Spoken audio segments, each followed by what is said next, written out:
Hi dears. അപ്പോൾ ഇന്ന് നമ്മൾ പഴുത്ത മാങ്ങയല്ല കേട്ടോ, പച്ചമാങ്ങ കറി വെക്കാൻ വേണ്ടി വാങ്ങിച്ച മാങ്ങയാണ് ടൗണിൽ നിന്ന്.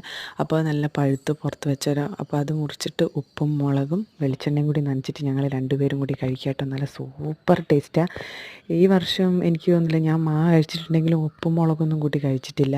അല്ലാണ്ട് വെറുതെ ഇങ്ങനെ കഴിക്കലുണ്ട്. ഇതിപ്പോൾ നല്ല ഉപ്പും മുളകൊക്കെ ഇട്ട് നല്ല ടേസ്റ്റല്ലേ. ഇങ്ങനെ ഒരു അല്പം മധുരം ഉണ്ടെങ്കിൽ അതിൻ്റെ കൂടെ മുളക് പൊടിയും ഉപ്പും കൂടി വരുമ്പോൾ ഒരു സൂപ്പർ ടേസ്റ്റാണ്. വെളിച്ചെണ്ണ എന്തായാലും വേണം, വെളിച്ചെണ്ണയും കൂടി ഉണ്ടെങ്കിൽ അതിൻ്റെ ഒരു ടേസ്റ്റ് നമ്മൾ കൂടുതലായിട്ട് നിൽക്കുള്ളൂ. അപ്പോൾ ഞങ്ങൾ രണ്ടാളും കൂടി കഴിക്കുക കേട്ടോ. മോക്കൊരു കപ്പിൽ ഞാൻ വേറെ തന്നെ എടുത്തതാണ്, എനിക്ക് വേറെ എടുത്തില്ലെങ്കിൽ എന്താണെന്നറിയാം, പിന്നെ ലാസ്റ്റ് ആകുമ്പോഴേക്കും അടിയായിപ്പോവും. പിന്നെ മോള് പറയും എനിക്കാണ് കൂടുതൽ വേണ്ടതെന്ന് പറഞ്ഞാൽ എൻ്റെ കയ്യിലുള്ളതും കൂടി അവളെടുത്ത് കഴിക്കും. അത് പേടിച്ചിട്ട് ഞാൻ രണ്ടാൾക്കും വേറെ വേറെ എടുത്തതാണ്. പിന്നെ ഇങ്ങനത്തെ കാര്യങ്ങളൊന്നും പിന്നെ നമുക്ക് മക്കളായാലും നമ്മളങ്ങനെ വിട്ടു കൊടുക്കില്ലല്ലോ അല്ലേ. മുട്ട, മാങ്ങ ഇങ്ങനത്തെ സാധനങ്ങളൊക്കെ, മുട്ടയാണെങ്കിലും മുട്ടയൊക്കെ റെഡി കണക്കായിരിക്കും. ഒന്ന് മോക്ക് ഒന്നെനിക്ക്, അങ്ങനെ അങ്ങനെ കണക്കാണ്. അല്ലെങ്കിൽ അടിയപ്പോൾ പിന്നും കുറച്ചും കൂടി കോംപ്രമൈസ് ചെയ്യും മുട്ടേനൊക്കെ കാര്യത്തിൽ. മാങ്ങയൊന്നും പിന്നെ നമുക്ക് കോംപ്രമൈസ് ഇല്ല.